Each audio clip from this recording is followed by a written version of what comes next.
So here we are going to write an essay on Alexander Pope's essay on criticism.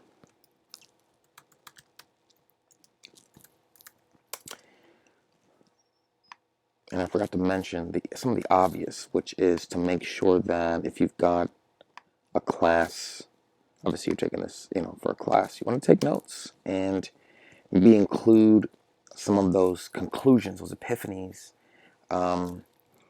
that your teacher might come up with and share in lecture. Put maybe one or two of those, if it fits, in your conclusion. I like to keep.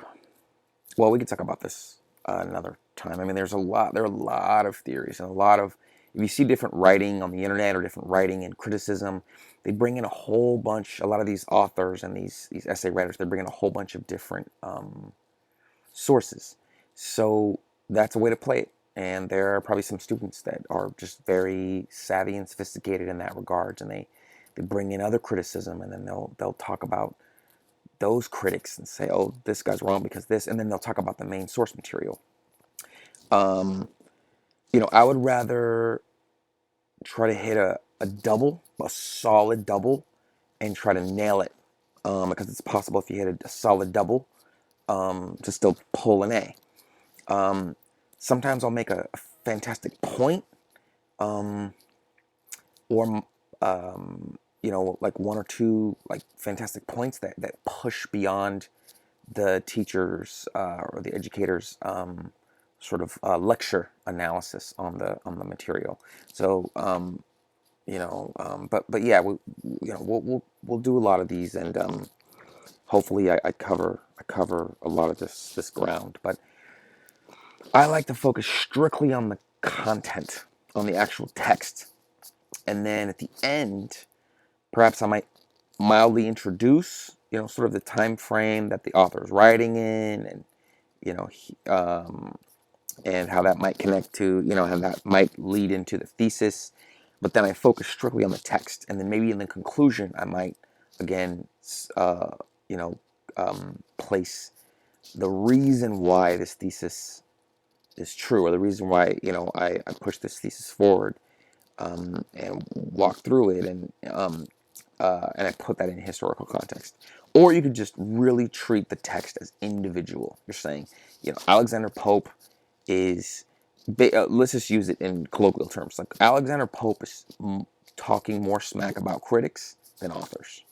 I mean, that's like a base hit. It's not like some uh, award-winning, amazing analysis. But I like to, especially with these, I like to just reading. So in parts 1 and 2, and that's what your first, outline can be. Let's just imagine that, your teacher goes over mostly historical context, but then you have to explicate the poem, or you have to write an essay about the poem.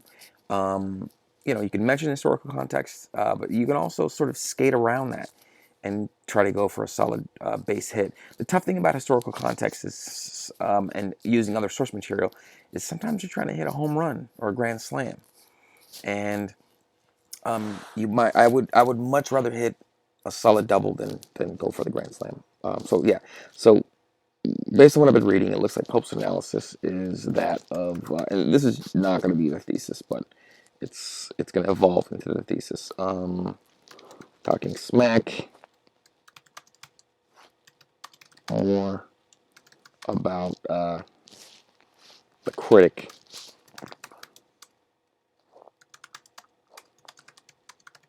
than the author. And you can be specific, and then we'll add the specifics. Okay, so it's hard to say. So line 1. So there's 3 parts. P1. So I'll just put P1 here.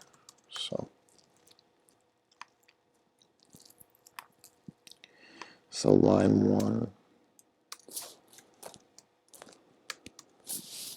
It's hard to say if greater want is need. It's hard to say if greater, or no, excuse me, lack. If somebody wants for something, they lack something. They're looking for it. It is hard to say, in general, if there's a greater need of skill, or a greater lack of skill, rather, that shows up or appears in writing or in judging ill. So when you're thinking about writing and judging ill, oh, this is the critic. So a critic judges writing, judges positively or judges ill, right?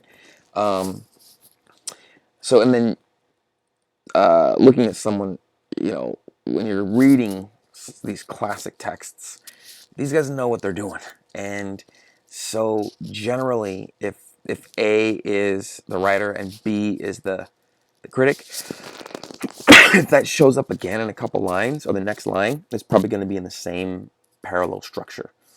A writer, B critic. But of the two, less dangerous is the offense, to tire our patience than mislead our sense. So this is going to be lines 1. This is just a lot. Lines 1, 2, and this is why you want to, you're not, again, we're not going to argue the world. There's so much. You could literally write a 30-page paper probably on all the whole play, or the whole play, the whole poem. Maybe longer, but I mean, 30 pages at least. I mean, you have to really make decisions when you're doing a 4-page or a 7-page paper, even a 10-page paper. So we're going for like 4 to 8, 5 to 8 in that range. So lines 1, 2, 3, 4, 6. So 1 through 4, 6, and then 7, 8. And we want to pick these apart. We want to drop a few in. I think I said earlier that I don't like, dropping like 8 lines in one row and then just talking about all 8 lines. I want to literally just weave through, like mention the first line and then talk about the first line and then mention the second line and then talk about the second. I mean, just patiently. So want lacks, tire our patience. Who do you think he's referring to? Tire our patience as the reader, right? As the readers. That's the author, right? It's better that the author, writes some long-winded story rather than mislead our sense. So what does mislead our sense? Well, misleading our sense is the critic. It's basically, and we have evidence because of the structure, but also writing, judging ill, tire our patience, mislead our sense. So our patience, the writer is going to probably write a much longer piece than the critic, right? The writer writes a 300-page book, and the critic's going to write a 1-page or 3-page, critique, and then mislead our sense. So if your sense is that, oh, this is a really good book, but a bad critic is talking smack about it and saying, oh, this book is terrible, then that misleads our sense because it makes us question our belief that this is a really solid book. And a lot of this is just practice, guys. I just been really thinking a lot about this, how to explain it, how to go over it, how to help learners, enter poetry. And a lot of these things are going to be like trite axioms and just simple basic recommendations and recipes. But just read a lot, read a lot, read poetry, read, and even use, a lot of the resources online. I know that like Shakespeare's plays, you can jump on Spark Notes and look at, like on the left side of the screen, you can look at the exact wording of the plays, and then the right side of the screen, like line by line, word for word, it just like explicates the poem and writes it in pretty common colloquial English.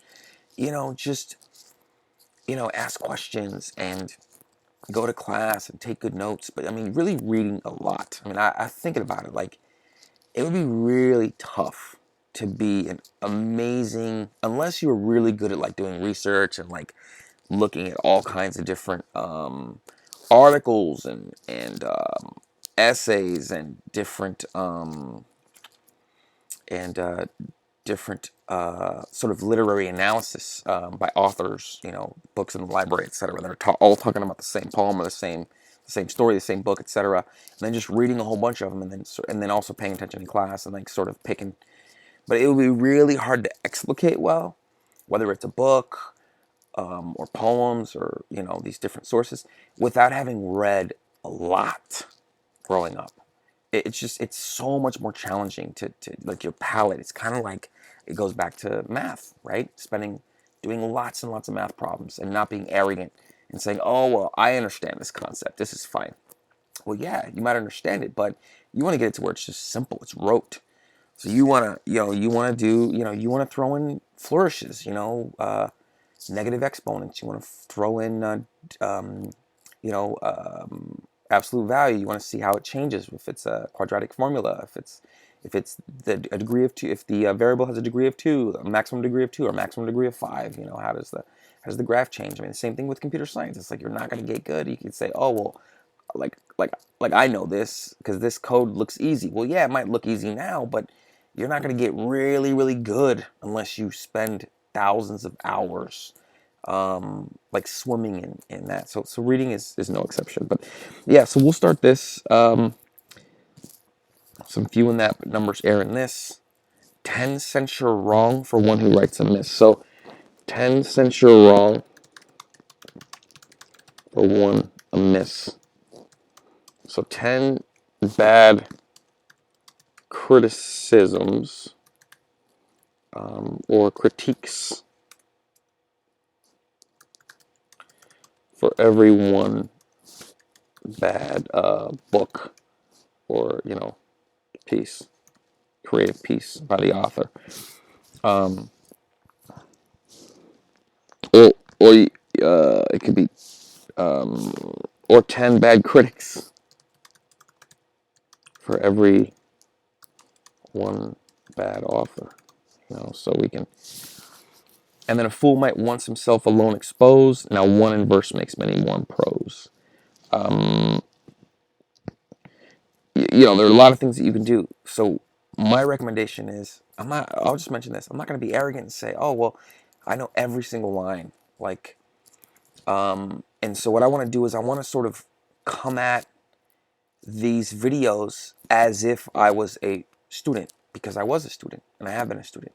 I'm not like some super erudite, like, PhD in, Enlightenment literature and, like some Alexander Pope PhD, where I've spent just so many hours learning about this time period. And, so what I'm doing is I'm sort of trying to help you guys not take shortcuts, but feel confident even if you lack in a certain area. So even if, even if I don't understand what every single word means, every single line means, I'm only going to focus on the lines that I truly understand. And if I really want to understand, let's say these last two lines of this stanza or specific lines, then I'm going to go ask. I'm going to go look around. I'm going to go look up criticism, etc. But even if I don't want to, even if I say, you know what, I understand plenty. I understand about 30 lines that I think are meaty and rich. 30 lines is plenty of lines to write about and to try to find a thesis, like a solid thesis in there that you could defend. So I just want to give you guys confidence that you don't have to be like the greatest, poem reader in history of the world to at least bring some level of confidence, sophistication, and effort to really try to write a strong competitive essay. So this is a good start. And let's meet the next lecture. Thanks a lot.